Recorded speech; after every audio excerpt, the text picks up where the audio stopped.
Namaste, bienvenida querida hermandad. De nuevo aquí está su servidora Itzel Pintor con este nuevo video que haré un resumen de los 3 cantos del Rig Veda y conclusión. Antes de continuar te invito a que te suscribas a mis espacios que dejo cómo me puedes buscar al final del video. Y bueno, vamos a continuar. Voy a seguir hablando en relación a la obra y a la pregunta ¿quién soy? Sobre los 3 cantos del Rig Veda.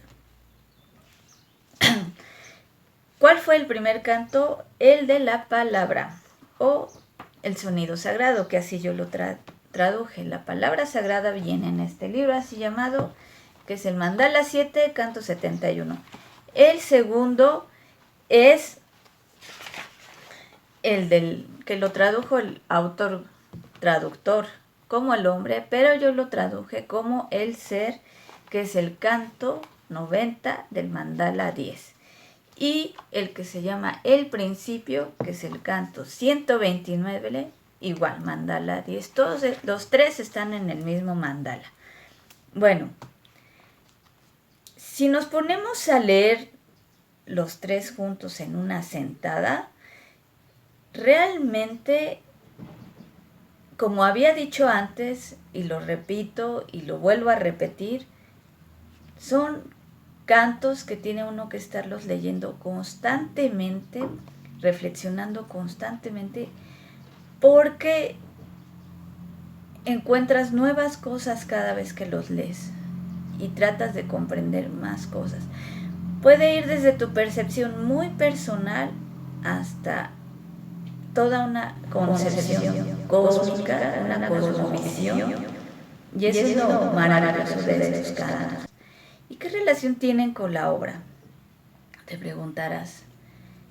Hay un concepto que utiliza mucho la cultura asiática y también en el caso de México era muy relevante, que es la cuestión del sacrificio.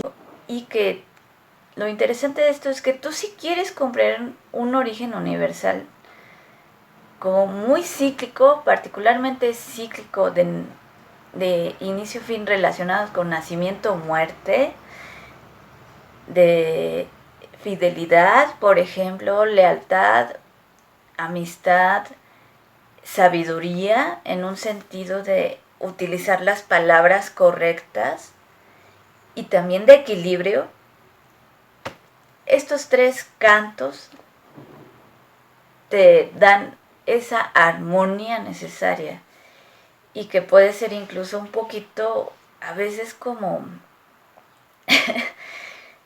sorprendente. Bueno, a mí me sorprende, y para ciertas personas puede ser hasta cierto sentido como atroz, porque es sacrificio, y no solo es el sacrificio de que sacrifiqué unas horas para estar contigo, ¿no? Por ejemplo, sino hablan de un sacrificio que literalmente es un sacrificio.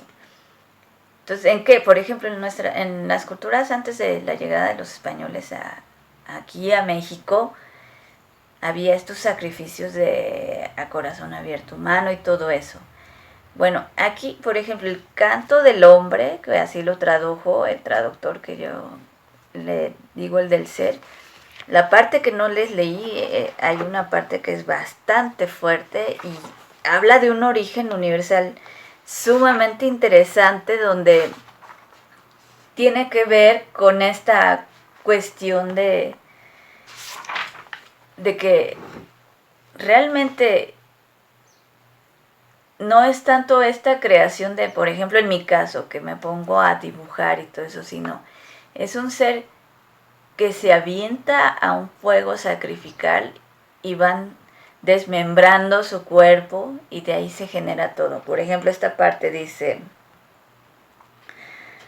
la luna nació de su pensamiento, de sus ojos el sol, de su boca Indra y Agni. Agni es el fuego, Indra sería el dios del trueno, o el trueno en este caso. De su aliento Vayu, que es viento. Su ombligo fue la atmósfera. Su cráneo se formó el cielo. de sus pies la tierra, de su oído las regiones del espacio. Así los dioses ordenaron los mundos. O sea, esa es muy interesante, es un ser que se desmembrena. ¿Por qué les leí estos 3 cantos? Bueno, les voy a explicar. Toda la sustentación del Sanata Dharma y lo interesante de adentrarse en toda esta cultura, todo este conocimiento sagrado, indio, antiguo y bastante filosófico, es que ellos, a diferencia de lo que podríamos decir de las demás versiones del origen del universo, ellos te hablan de más de una versión, más de una escala de cambios. Y lo que a veces puede entenderse es que todo esto es sumamente alegórico. Entonces ese quién soy del que yo he estado hablando es solo un discurso. Y que más bien ese discurso tiene que ver con nuestras propias entenderes.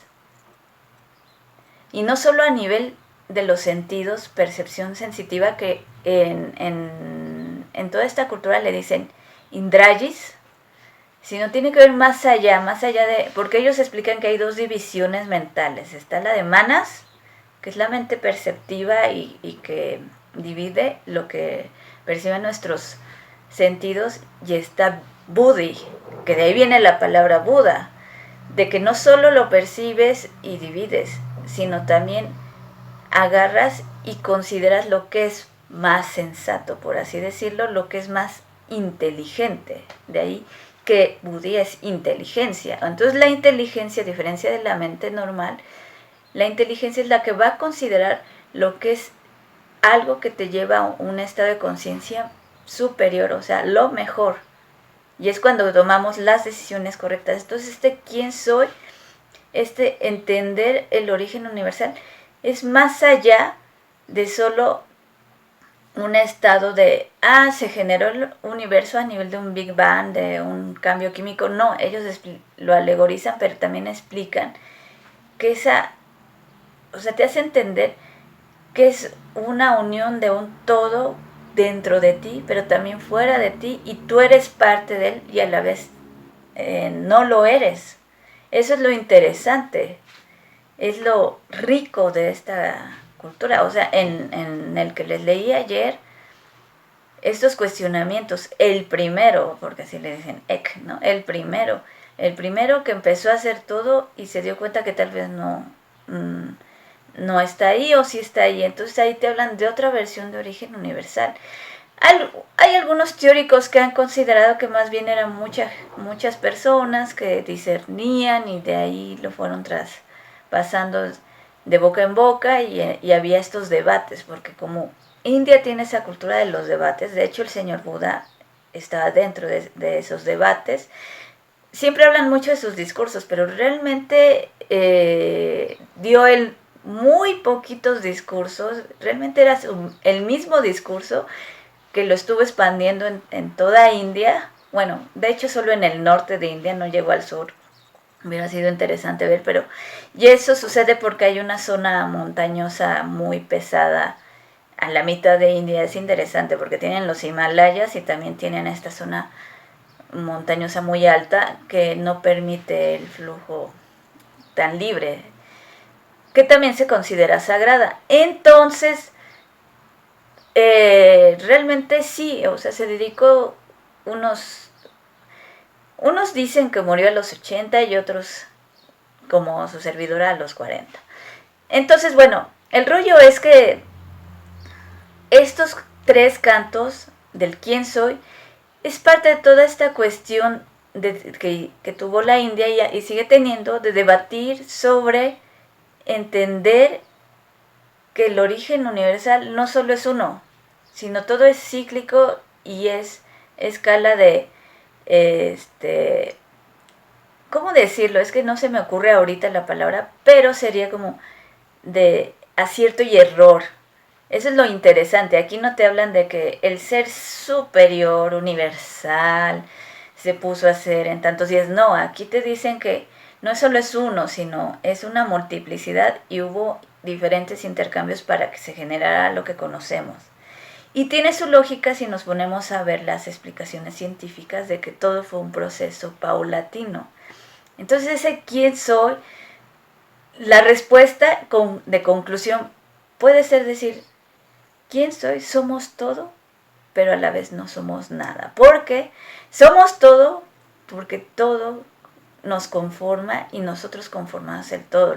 En el sentido muy elemental, las mismas cantidad de elementos puede que sea tan similar en una planta en nosotros como nosotros en ella, pero a la vez no lo somos, porque somos tan distintas en ese sentido a nivel ya material, y entonces pero puede que sea solo superficial, porque es momentánea, es temporal. Y lo que dicen estos poemas, eso es lo interesante, el ser o no ser. Estos discursos contradictorios lo que hacen es para que tú, personalmente, te des cuenta que las fallas y errores de la vida que pueda uno tener simplemente son temporales. Lo que ahorita te esté angustiando de la pandemia, por ejemplo, no existe. O sea, es una especulación muy personal. Si tú te pones a leer esto, el encierro puede ser hasta tan rico porque te estás llenando. Ahora, la cuestión económica, porque ellos aquí lo dicen, es una cuestión de fraternidad, de entender. Porque bien puedes vivir austeramente un tiempo y no pasa nada, vas a seguir vivo, porque lo que sigue llenando es el alimento, y el alimento lo conforma todo. Por eso hay yogis que pueden vivir solo de aire, literalmente, de aire, con el pranayama, que es la ciencia de la respiración. Por eso en la meditación es bueno que tú hagas primero pranayama. ¿Y por qué es bueno meditar viendo los pies de una deidad que tú adores? En el caso, por ejemplo, hace poco recomendé a una persona en Buda, porque era más budista, porque precisamente aquí lo dice el canto, sus pies son la tierra. Es la conexión entre la tierra y lo espiritual. Por eso hay que ver los pies cuando meditas en una deidad. Entonces ese ¿quién soy? Es una pregunta que se responde con estos cantos y con este entendido, que eres un ser espiritual. Y entonces la obra te responde y tú eres parte de esa obra. ¿Qué eres? Eres un ser espiritual, eres el que emana, eres el ser que emana. Y que aunque haya enredaderas, aunque haya problemas que puedan subyugar, haya sufrimiento, no va a destruir tu brillo. Eso es lo que quiero decir en esta obra. Es un diálogo interno hacia lo externo y de lo externo, y que eso externo no afecta a lo interno. Y de ahí la paz interior, la tranquilidad interior, que es lo que yo les quiero transmitir todo el tiempo. Tranquilidad interior con la obra. Bueno, yo me despido. Muchas gracias. Namaste. Hari Om.